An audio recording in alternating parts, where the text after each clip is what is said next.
सभी साथियों को नमस्कार। स्वागत है हमारे ऑनलाइन प्लेटफॉर्म पे। सभी का तहे दिल से अभिनंदन है। तो आज हमारा बहुत ही बढ़िया न्यू लेसन चैप्टर चलने वाला है जिसका नाम रहने वाला है ट्रांसफॉर्मर। ट्रांसफॉर्मर की ऐसा चैप्टर है यहाँ से हर बार प्रश्न पूछे जाते हैं। ऐसी कोई परीक्षा नहीं है टेक्निकल की जिससे प्रश्न न पूछे जाएं। ऐसा चैप्टर जिसमें कई ऐसी परीक्षाओं के इसमें ऐसे ऐसे सवाल आती हैं जिनको अपन करती हैं उस परीक्षा के अंदर जो परीक्षा आती हैं।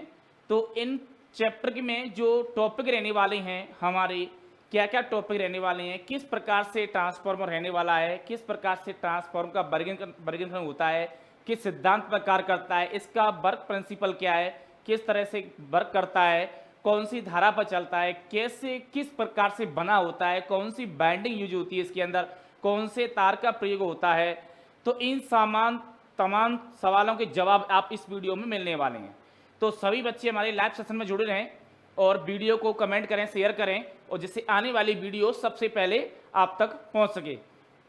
तो इस वीडियो में बढ़ते हैं आगे कि ट्रांसफार्मर किस प्रकार से कार्य करता है। देखो, ट्रांसफार्मर की ऐसी स्थिति है जो विद्युत ऊर्जा को एक परपथ से दूसरे परपथ में क्या करती है, स्थानांतरित करती है। क्या करती है? स्थानांतरित करती है। एक परपथ से दूसरे परपथ में क्या करती है? विद्युत ऊर्जा को स्थानांतरित करती है।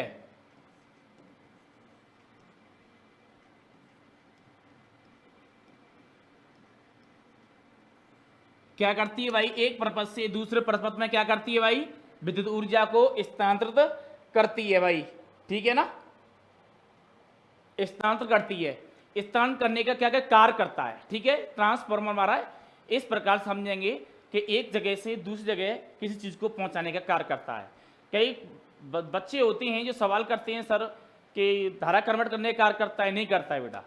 तो हमेशा ध्यान रखें, ये एक जगह से दूसरी जगह तक किसी वस्तु को मतलब किसी चीज़ को पहुंचाने के लिए एक एग्जाम्पल के माध्यम समझेंगे कि जैसे कोई व्यक्ति है, आपने कोई सामान दे दिया, तो दूसरी जगह पहुंचाने के लिए इसको बीच में जो लगने वाला कोई भी चीज़ हो, चाहे बस के द्वारा या कार के द्वारा, तो इसके द्वारा किसी सामान को, जैसे कि यहाँ 10 बल्ब हैं तो इन बल्बों को यहाँ पहुँचाना 10 बल्ब को।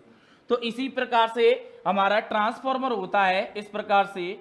तो वायर के माध्यम से इस विद्युत ऊर्जा को, इस विद्युत ऊर्जा तक, इस ट्रांसफार्मर तक विद्युत ऊर्जा को पहुंचाना। इसी एक ट्रांसफार्मर से दूसरे ट्रांसफार्मर विद्युत ऊर्जा को पहुंचाना, इसी को क्या कहती हैं? स्थानांतरित कहती हैं। क्या कहती हैं? स्थानांतरित कहती हैं। एक छोटे से एग्जाम्पल है, समझिए अपन। ठीक है ना? तो हम कह सकते हैं इसके साथ ही युक्ति के द्वारा वोल्टता का अपचयन या उच्चयन सुगमता से किया जा सकता है। कहने का मतलब स्टेप डाउन और स्टेप अप, वोल्टेज को बढ़ाया भी जा सकता है और कम भी किया जा सकता है ट्रांसफार्मर के माध्यम से। ये ध्यान आवश्यक है कि केवल प्रत्यावर्ती धारा पर ही कार्य करता है। ये केवल कौन सी धारा पर कार्य करता है भाई? केवल एसी धारा, प्रत्यावर्ती धारा पर कार्य करता है,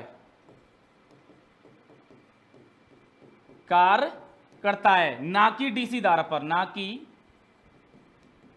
डीसी धारा पर। अब क्या होगा सर, डीसी धारा पर क्यों कार्य क्यों नहीं करता है? देखो बेटा, जो हमारा ट्रांसफार्मर है ना, इसके अंदर फ्रीक्वेंसी का मान चलता है एसी के अंदर, तो ओनली जो फ्रीक्वेंसी का मान होगा जिस धारा के अंदर, उसी धारा पर क्या करेगा? ट्रांसफार्मर कार्य करेगा। ठीक है ना? तो डीसी के अंदर कोई फ्रीक्वेंसी नहीं है तो क्या करेगा भाई? डीसी पे कार्य नहीं करेगा। अगर डीसी पे आपने चला भी दिया तो ट्रांसफार्मर जल जाएगा, कार्य नहीं करेगा, क्योंकि फ्रीक्वेंसी का मान नहीं है इसके अंदर। ठीक है ना? ये बात क्लियर हो गई। अब करते हैं इसका सिद्धांत। ट्रांसफार्मर का कार्य सिद्धांत क्या रहने वाला है?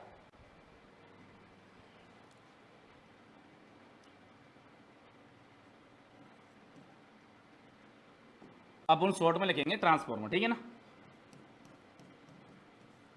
ट्रांसफार्मर का कार्य सिद्धांत। देखो, ट्रांसफार्मर कार्य सिद्धांत क्या रहने वाला है? तो ट्रांसफार्मर कह सकते हैं किस सिद्धांत पर कार्य करता है भाई? अननोन प्रेरण के सिद्धांत पर कार्य करता है। तो लिखेंगे अननोन प्रेरण के सिद्धांत पर क्या करता है भाई? कार्य करता है।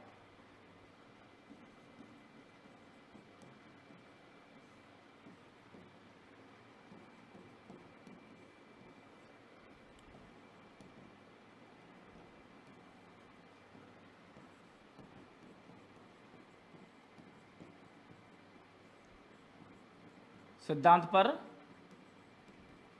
कार्य करता है। ठीक है ना। तो अननोन पीरियड ने वो किस सिद्धांत पर कार्य कर रहा है भाई, वो अननोन पीरियड पर सिद्धांत पर कार्य कर रहा है हमारा ट्रांसफॉर्मर। जो ट्रांसफॉर्मर का कार्य सिद्धांत है वो अननोन पीरियड पे सिद्धांत पर कार्य करता है। अननोन पीरियड सिद्धांत ओनली ऑल एसी पर कार्य करता है। कौन से कार्य करता है अननोन पीरियड सिद्धांत? ओनली एसी पर। किस पर कार्य करता है ये? ओनली एसी पर। एसी धारा कौन सी होती है? आपकी प्रत्यावर्ती धारा होती है। ठीक है ना, इसका आपको ध्यान रखना है।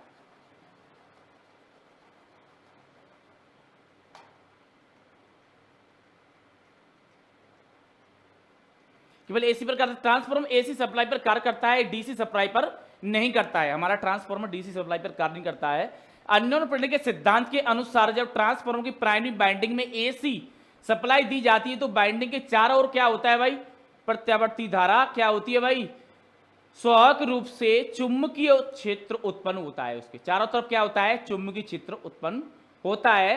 चुंबकीय क्षेत्र के कारण सेकेंडरी बाइंडिंग में क्या होता है भाई?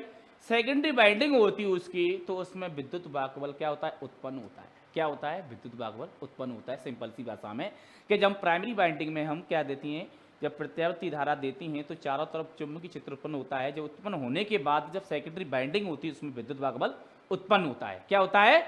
उत्पन्न होता है। जबकि दोनों बाइंडों के मध्य किसी प्रकार का विद्युत संबंधित नहीं होता है। जबकि दोनों ही प्रकार की जो बाइंडिंग होती है उसके मध्य किसी प्रकार का वैद्युतिक संबंध नहीं होता है, जिसका ध्यान रखना है। ठीक है ना। जब इसकी संरचना कैसी होती है, किस प्रकार से, किन किन भागों से बना होता है, देखो संरचना देखते हैं इसकी। देखो इसकी संरचना है, मैंने आपको बताया कि प्राइमरी बाइंडिंग में चारों तरफ क्या चुंबकीय क्षेत्र उत्पन्न होता है। जब चुंबकीय क्षेत्र उत्पन्न होता है तो दूसरी बाइंडिंग में ऑटोमेटिकली ये क्या है आपकी डॉट डॉट में छेदन हो रहा है। ठीक है ना।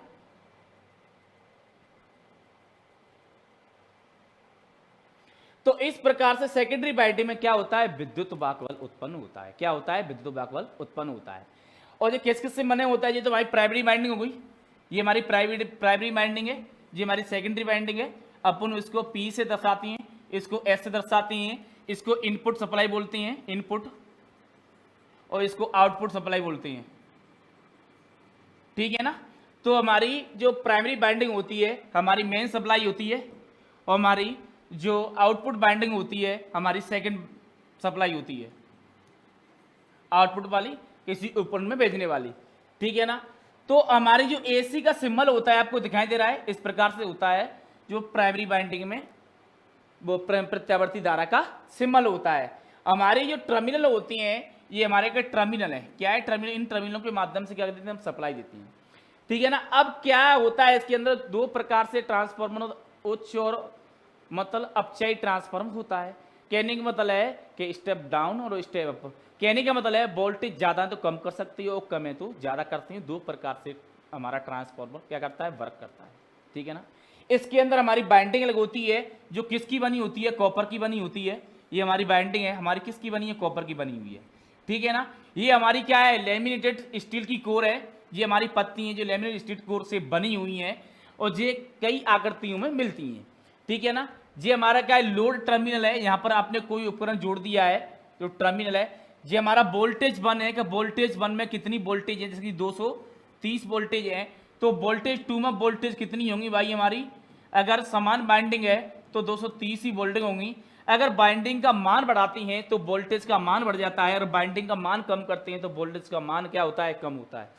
जो हमारी डिपेंड रहता है सेकेंडरी बाइंडिंग के अंदर। ठीक है ना। इस बाइंडिंग के अकॉर्डिंग तो ये पास सारा काम हो गया। अब इसके अंदर क्या क्या चीजें लगी होती हैं? लेमिनेटेड कोर होगी आपकी, इसके अंदर टैंक होता है जो तेल भरने का काम करता है। तो लिख सकती हैं इसके अंदर क्या क्या भाग होने वाले हैं, मुख्य मुख्य भाग होते हैं, उनको देख लेते हैं एक बार। जो इसके मुख्य भाग होने वाले हैं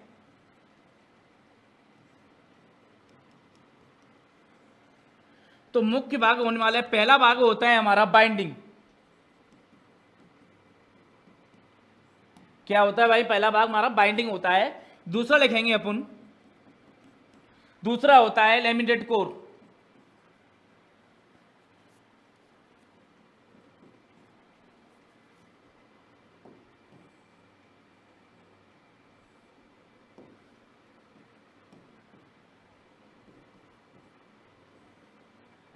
लेमिनेटेड कोर होती है हमारी। और तीसरा होता है कंटेनर, और चौथा होता है हमारा टर्मिनल। इन चारों से मिलकर बना होता है हमारा ट्रांसफार्मर। तो बाइंडिंग को समझेंगे। बाइंडिंग होती है हमारी कॉपर की वायर होती है, कॉपर से बनी होती है। लैमिनेटेड कोर होती है हमारी, स्टील की पत्तियां होती हैं। कैसी होती हैं भाई? स्टील की पत्तियों से क्या होता है, बनी होती है। और हमारी बाइंडिंग होती है वो कॉपर की होती है, जो दो प्रकार से होती है, प्राइमरी बाइंडिंग और हमारी सेकेंडरी बाइंडिंग, पी से और एस। पहली हमारी प्राइमरी बाइंडिंग होती है वो इनपुट बाइंडिंग होती है, और सेकेंडरी बाइंडिंग होती है वो आउटपुट बाइंडिंग होती है। ठीक है, इनपुट हमारी वोल्टेज 1 होती है और आउटपुट होती है वोल्टेज 2 होती है। ये हमारी सारी प्रक्रिया होगी। मतलब कॉपर वायर होती है, बाइंडिंग दो प्रकार की होती है, primary binding, secondary binding. Primary binding हमारी इनपुट बाइंडिंग होती है जो वोल्टेज 1 दर्शाती है, और सेकेंडरी बाइंडिंग हमारी आउटपुट बाइंडिंग होती है जो वोल्टेज 2 दर्शाती है कि सेकेंडरी बाइंडिंग वोल्टेज का मान कितना है और प्राइमरी बाइंडिंग वोल्टेज का मान कितना है। ये चीज सबसे इंपॉर्टेंट चीज है, इसको ध्यान से समझना। ठीक है, नेक्स्ट चलती है। लैमिनेटेड कोर होती है हमारी, जो लैमिनेटेड कोर होती है, ये लैमिनेटेड कोर इंसुलेटेड रहती है। क्या रहती है? प्रत्येक कोर आपस में इंसुलेटेड रहती है। जो कोर होती है क्या इंसुलेटेड रहती है? क्या रहती है भाई? इंसुलेटेड रहती है। इंसुलेटेड इसलिए रहती है क्योंकि इसमें जो विद्युत होती है वो आसानी से ना गुजर सके, जिसमें एडी धारा और आपकी स्टील क्षति होती हैं वो भी कम रह सके। ठीक है ना, इसलिए इनको लिमिटेड बना जाता है। ठीक है, स्टील खोल में स्थापित किया जाता है। इन कोरों को क्या करते हैं हम, एक स्टील खोल होता है और स्टील खोल में इन कोरों को क्या करती हैं, स्थापित कर देती हैं, इनको सांचे में बना के तैयार कर देती हैं। ठीक है ना, इसके तार का आकार बाइंडिंग इस कोर पर लपेटा जाता है। ठीक है, इसमें प्राइमरी बाइंडिंग और सेकेंडरी बाइंडिंग दोनों को स्थापित किया जाता है। नेक्स्ट आता है हमारा कंटेनर। कंटेनर कहते हैं देखो, इसको दूसरी भाषा में कहते हो टैंक बोलते हैं। क्या बोलते हैं इसको? टैंक बोलते हैं। क्या बोलते हैं? टैंक। और टैंक तुम्हें क्या करता है, ये तेल को ठंडा होने के कार्य के लिए लिया जाता है। जिससे कि बाइंडिंग गर्म होती है तो तेल क्या करता है, इसको ठंडा रखने के कार्य करता है। और तेल कैसा होता है हमारा? इंसुलेशन तेल होता है। ठीक है, तो ठंडा करने के लिए माध्यम का कार्य करता है। फिर आता है हमारा टर्मिनल। जो टर्मिनल होते हैं ये क्या करती हैं भाई? सप्लाई को जोड़ने का कार्य करती हैं। प्राइमरी और सेकेंडरी बाइंडिंग के स्तरों पर विद्युत सप्लाई को आदान प्रदान करने के लिए क्या करती हैं? टर्मिनल का उपयोग करती हैं। आदान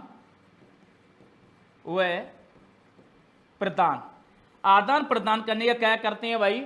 जो हमारी प्राइमरी बाइंडिंग होती है, आपकी प्राइमरी बाइंडिंग और सेकेंडरी बाइंडिंग को आदान और प्रदान करने के लिए क्या करते हैं? टर्मिनल कार्य करते हैं। ये तो हो गया भाई ट्रांसफार्मर का पूरा सिस्टम।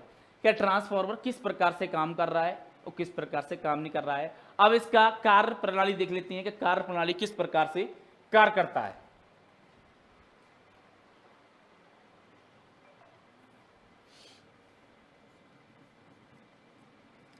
ट्रांसफार्मर की कार्य प्रणाली देखो, ट्रांसफार्मर की कार्य प्रणाली किस प्रकार से करती है। तो हमारी दो बाइंडिंग होती हैं, मैंने आपको बताया था।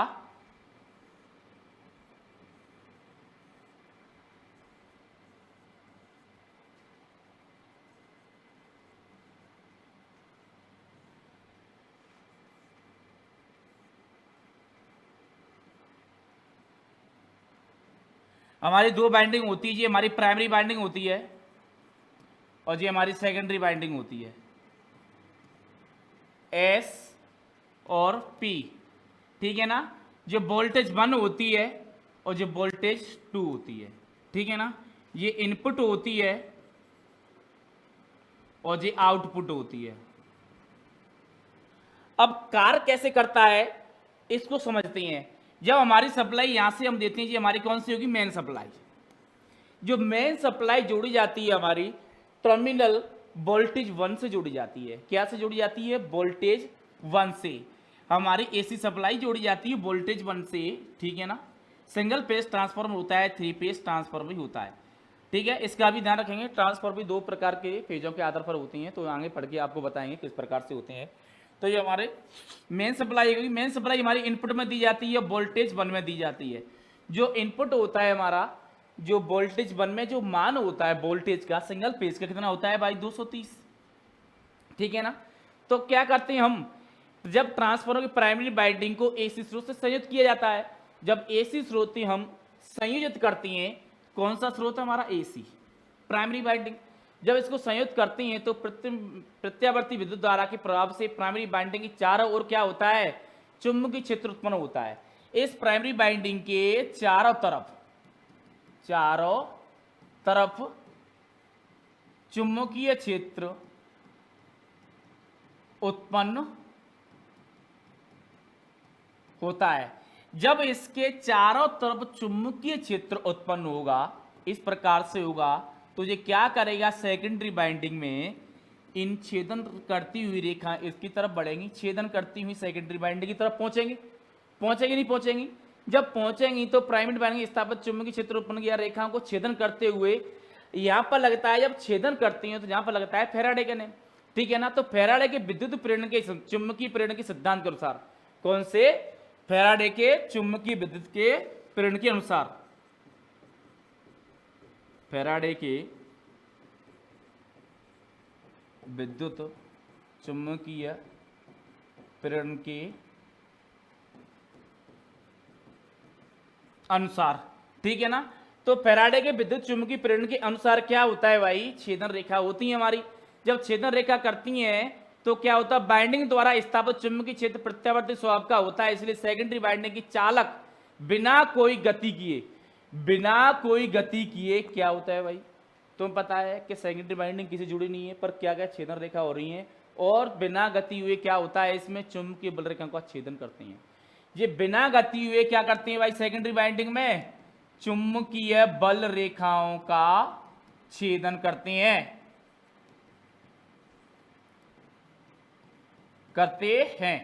इसका आपको ध्यान रखना है।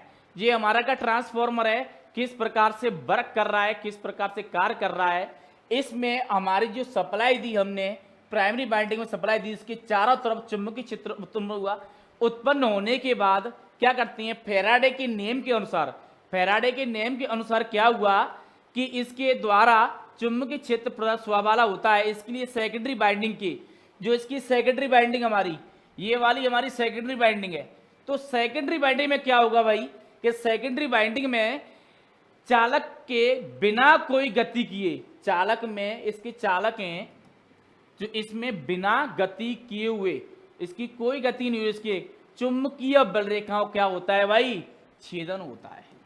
क्या होता है, चुंबकीय बल रेखाओं क्या होता है भाई, छेदन होता है बिना गति किए, क्योंकि इसके पास जे क्या है, यहाँ पर गति हो रही है, इसके चारों तरफ क्या हो रहा है भाई, चुंबकीय क्षेत्र उत्पन्न हो रहा है, इसी के माध्यम से यहाँ वाइंडिंग में छेदन होता है बिना गति करिए, कोई भी चीज लगाने की।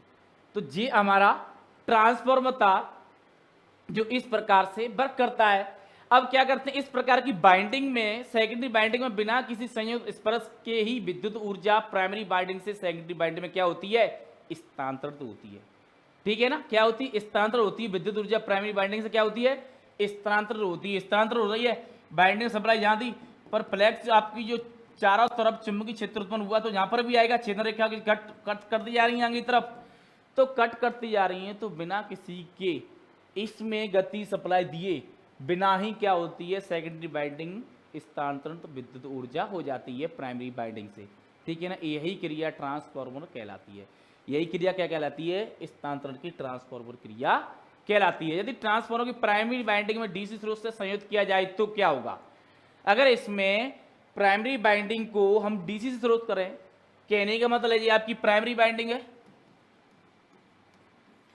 प्राइमरी बाइंडिंग को हम डीसी सप्लाई दें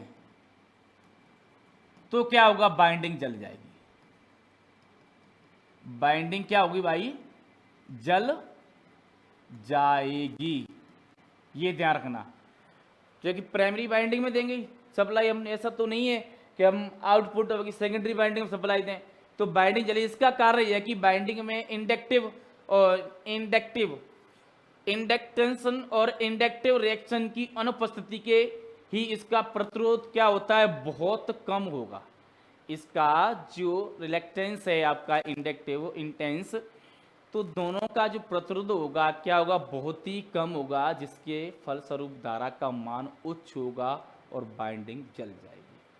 धारा का मान क्या आ जाएगा, उच्च हो जाएगा, तो क्या होगा, बाइंडिंग जल जाएगी। ठीक है, इसके अंदर क्या होता है भाई, अनुपस्थिति में इसका प्रतिरोध बहुत ही कम होता है। जब प्रतिरोध कम होगा तो इसमें जो जिसका धारा का मान होगा तो बढ़ जाएगा। समझ में आ रही है कि जैसे इस प्रकार से समझेंगे कि कोई चीज़ में आप प्रेशर डाल रहे हो तो दाब बढ़ेगा उस पर, ठीक है ना। तो इसी प्रकार से जब प्रतिरोध का मान कम होगा तो क्या होगा भाई, इसमें धारा का मान बढ़ जाएगा।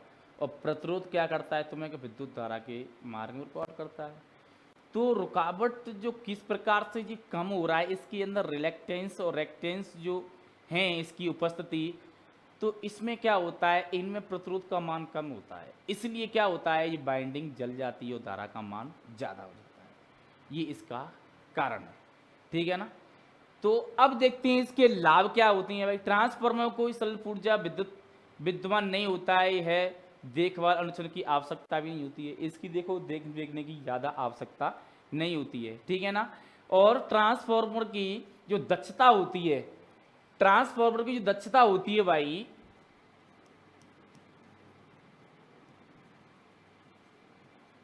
दक्षता होती है वो 90 से 98% होती है, ये ध्यान रखना है आपको। जो ट्रांसफार्मर की दक्षता होती है कितनी होती है भाई, 90 से 98% होती है इसकी दक्षता, ठीक है। और इसकी अति उच्च वोल्टेज समान रूप से कार्य करता है, जबकि विद्युत मशीनों में उच्च वोल्टेज 400 केवी तक समायुक्त रूप से कार्य नहीं कर सकता, ठीक है। केवी बहुत ज़्यादा होता है और कहने का मतलब वोल्ट कम होता है, ठीक है। केवी 1000 से ऊपर होता है, इसका आपको ध्यान रखना है। और डीसी पर वोल्टता घटाने के लिए प्रतिरोध प्रयोग किए जाते हैं जो पर्याप्त मात्रा में विद्युत शक्ति की खपत करते हैं, ये भी ठीक है बात है ना। तो विद्युत शक्ति के पारिश्रम में होने वाले वोल्टेज ड्रॉप को ट्रांसफार्मर द्वारा, जो वोल्टेज ड्रॉप होती हैं तो हम एक दूसरे से ट्रांसफार्मर लगा के क्या करती हैं, सुगमता से पूरा किया जा सकता है। देखो हम कहने का मतलब कि ट्रांसफार्मर से जोड़ती हैं वायर को तो दूसरी जगह भेजती हैं तो कोई ना कोई खपत तो होती है। अब जैसे कि मैं यहाँ खड़ा हूँ तो मुझे 10 किलोमीटर दूरी जाके तय करनी, तो मेरे शरीर के अंदर कोई ना कोई खपत तो होगी, तो इसको पूर्ति करने के लिए मैं क्या खाऊंगा क्या पीऊँगा वो डिपेंड करता है। तो इसी प्रकार से जब हम विद्युत सप्लाई भेजते हैं तो इसकी वोल्टेज कम होती है तो ट्रांसफार्मर लगाते हैं वोल्टेज बढ़ाने के लिए। तो कौन सा ट्रांसफार्मर लगा रहे हैं आप वोल्टेज बढ़ाने के लिए, किस प्रकार से लगा रहे हैं, कितनी दूरी पर लगा रहे हैं, ये सारी चीज़ें इसके अंदर इंक्लूड होती हैं। डीसी प्रणाली में इस कार्य के लिए बूस्टर मोटर जनरेटर सेट प्रयोग करने पड़ते हैं। जो डीसी प्रणाली होती है उसमें हम क्या करती हैं, जो बूस्टर होता है तो booster transformer booster motor generator set का क्या करती हैं, प्रयोग करती हैं, जो पर्याप्त खींचने होती हैं। समझ में आ गई ना। तो हम डीसी में किसका, बूस्टर का प्रयोग कर रहे हैं और ट्रांसफार्मर में पारिश्रम लाइन में ट्रांसफार्मर का प्रयोग कर रहे हैं। तो इस प्रकार से हमारा जो ट्रांसफार्मर रहने वाला था, ट्रांसफार्मर किस प्रकार से कार्य करता है, कौन से सिद्धांत पर कार्य करता है, उसका वर्क प्रिंसिपल क्या है, इसके अंदर फैराडे का भी नेम लगता है, वो कब लगता है, क्या क्या भाग होती हैं, तो इन सारी चीज़ों के बारे में आज इस टॉपिक में कवर किया। तो आई होप अगर कोई भी ऐसा पॉइंट है कि सर इस पॉइंट के बारे में बताइए तो कमेंट करके जरूर बताना, आपको हम उसके कमेंट करके आपको बताएंगे। तो वीडियो के आखिरी में मैं कहना चाहूँगा चैप्टर बहुत ही बढ़िया रहने वाला है, तो बड़े बारीकी समझें और बारीकी से पढ़ें और नोट साथ साथ बनाते जाएं, जिससे आने वाले एग्ज़ाम में आपकी बेहतर से बेहतर तैयारी हो सके, ठीक है ना। तो मिलते हैं हम नेक्स्ट वीडियो में, जब तक के लिए धन्यवाद।